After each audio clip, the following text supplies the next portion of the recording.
मुस्लिम अक्सरियती मुल्क पाकिस्तान में सियासी, अस्करी और मजहबी इशराफिया पिछले 74 बरस से इस्लाम के नाम का चूरन सिर्फ और सिर्फ अपने मफादात के तहफ़्फ़ुज़ के लिए बेच रही है, हालांकि हकीकत में ऐसा कुछ भी नहीं। पाकिस्तान में आम आदमी से लेकर उलमाए कराम, कानूनदान और जजेस तक को यही गलत फहमी है या वो आवाम को इस बात का यकीन दिलाए रखने पर मामूर हैं कि पाकिस्तान एक इस्लामी रियासत है। पाकिस्तान मजहब या इस्लाम की बुनियाद पर वजूद में नहीं आया था, बल्कि कौमियत की बुनियाद पर बनाया गया था। ताहम ये साबित करने के लिए कि पाकिस्तान का क़याम की बुनियाद इस्लाम है, मजहब के ठेकेदारों ने दो कौमी नज़रिए का चूरन बेचना शुरू कर दिया और ये मौक़िफ़ अपना लिया कि चूँकि हिंदू और मुसलमान दो अलग अलग कौमें हैं, इसलिए दो कौमी नज़रिए की असल बुनियाद इस्लाम है, जो कि सरासर इल्मी बददयानती है। लेकिन अब वो वक्त आ गया है कि इस गलत फहमी को दूर कर लिया जाए। पाकिस्तान हरगिज़ इस्लामी रियासत नहीं है और ना ही ऐसा होना कभी मुमकिन था। बस आवाम को ऐसा बताया जाता है और ये जो आवाम को ऐसा बताने वाले हैं, इनकी अपनी निजी ज़िंदगियों में दूर दूर तक किसी भी मजहबी तक़सीम या मजहबी अखलाकियात का कोई अमल दखल नहीं।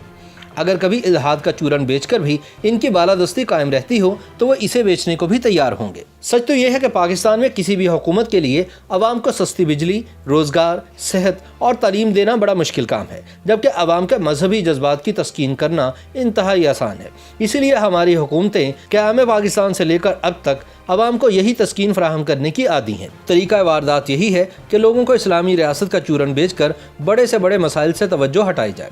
इस्लामाबाद में मंदिर की तमीर पर तनाज़ा भी इसी हिकमत अमली का मजहर है। ये बात तो तय है कि पाकिस्तान मुसलमान अक्सरियत का हामिल मुल्क है और दस्तूरी तौर पर जमहूरिया है। ये चार कौमियतों के हामिल दस्तूरी यूनिट्स पर मुश्तमिल फेडरेशन है। इन फेडरेटिंग यूनिट्स के बाहमी तामुल को खालिस्तन सेकुलर बुनियादों पर मुनज़्ज़म करने के लिए जो दस्तावेज़ खल्क़ की गई है, इसे दस्तूर कहते हैं। रियासत पाकिस्तान के बाशिंदे अपनी इस कौमियत की बुनियाद पर रियासत से अपने हकूक़ तलब कर सकते हैं, जिनको दस्तूर में तस्लीम किया गया है। मुल्क की शहरियत और फिर इसकी बुनियाद पर हकूक़ देने की तारीफ से मजहब को दानिस्ता तौर पर बाहिर रखा गया है। मसलन इस मुल्क का सरकारी मजहब इस्लाम है, मगर सिर्फ वही मुसलमान इस मुल्क के शहरी हैं जो इसके जोग्राफियाई अकाइयों के बाशिंदे हों। जो कुछ मजहबी रंग हमें मुमलिकत के निज़ाम में नज़र आता है, इसकी वजह सिर्फ ये है कि इस मुल्क में अक्सरियत मुसलमानों की है। तज्ज़ियाकारों का मानना है कि मजबूत मरकज़ के लिए एक नौज़ायदा मुमलिकत के बाशिंदों को वाहिद कौमियत का वहम पैदा करना और इसके लिए इन्हें एक लॉलीपॉप देना ज़रूरी था।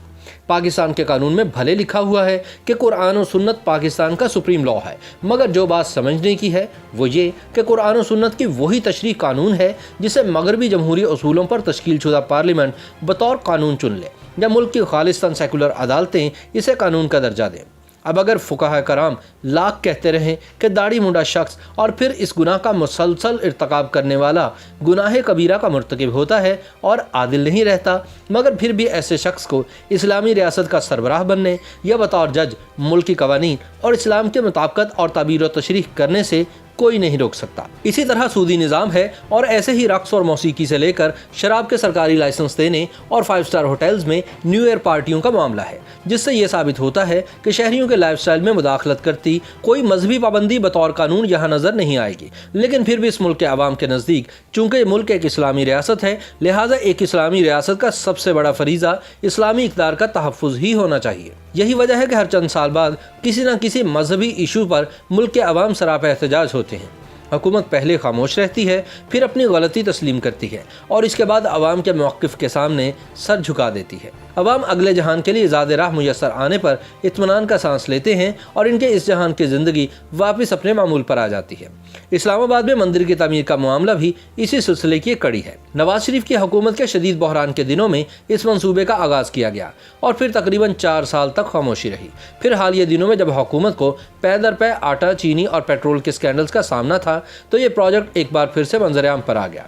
हस्बे तवक्को एहतजाज हुआ और अब शुनीद है कि काम रोक दिया जाएगा और सरकारी फंड जारी ना करने का ऐलान भी बहुत जल्द मुतवक्के है। अवाम को सस्ती बिजली, रोज़गार, सेहत और तालीम देना बड़ा मुश्किल काम है और अवाम के मजहबी जज्बात की तस्कीन करना इंतहाई आसान। हमारी हुकूमतें हमेशा से यही करती आ रही हैं और ऐसा पहली बार नहीं हो रहा। जुल्फ़िकार अली भुट्टो ने अपने खिलाफ चलने वाली तहरीक का मुकाबला भी इसी अंदाज से किया था। इन्होंने शराब पर पाबंदी, जुमे की छुट्टी और घुड़दौड़ पर पाबंदी लगाकर मजहबी जज्बात को काबू किया और फिर हुकूमत करते रहे। इसी तरह मुशर्रफ ने वकला तहरीक से तवज्जो हटाने के लिए लाल मस्जिद ऑपरेशन शुरू करवा दिया और बाद में इनकी इस मुहिमजोई का रद्द अमल शदीद तरीन दहशतगर्दी की सूरत में निकला। लेकिन सवाल ये है कि मंदिर के मामले जैसा एहतजाज पेट्रोल और गैस की कीमतों में इजाफे पर क्यों नहीं होता। और इसी तरह फ़र्ज़ करें कि फैज़ाबाद का एक साबिक धरना बिजली की होशरुबा कीमतों के इजाफे के खिलाफ हो रहा होता तो क्या ऐसा मुमकिन था कि वफाकी दारुल हुकूमत कई हफ्तों तक अमलन मफलूज रहता और फिर इसके बाद हुकूमत और मुजाहिरीन में बिजली की कम कीमतों का राजीनामा तय पाता? इस सवाल का सादा सा जवाब है कि नहीं। इसलिए अवाम को कोई हकीकी रिलीफ फराहम करने के लिए बालादस्त तबके को अपने मुफादात छोड़ने पड़ते हैं। YouTube पर गूगली न्यूज देखने के लिए youtube.com की सर्च बार में गूगली न्यूज टीवी टाइप करें। गूगली न्यूज के पेज पर सुर्ख रंग के सब्सक्रिप्शन वाले बटन पर क्लिक करना ना भूलिए। YouTube पेज पर अपलोड होने वाली वीडियोस से बाखबर रहने के लिए बेल आइकन पर क्लिक कीजिए। आपको हर नई वीडियो के बारे में नोटिफिकेशन मौसूल हो जाएगा।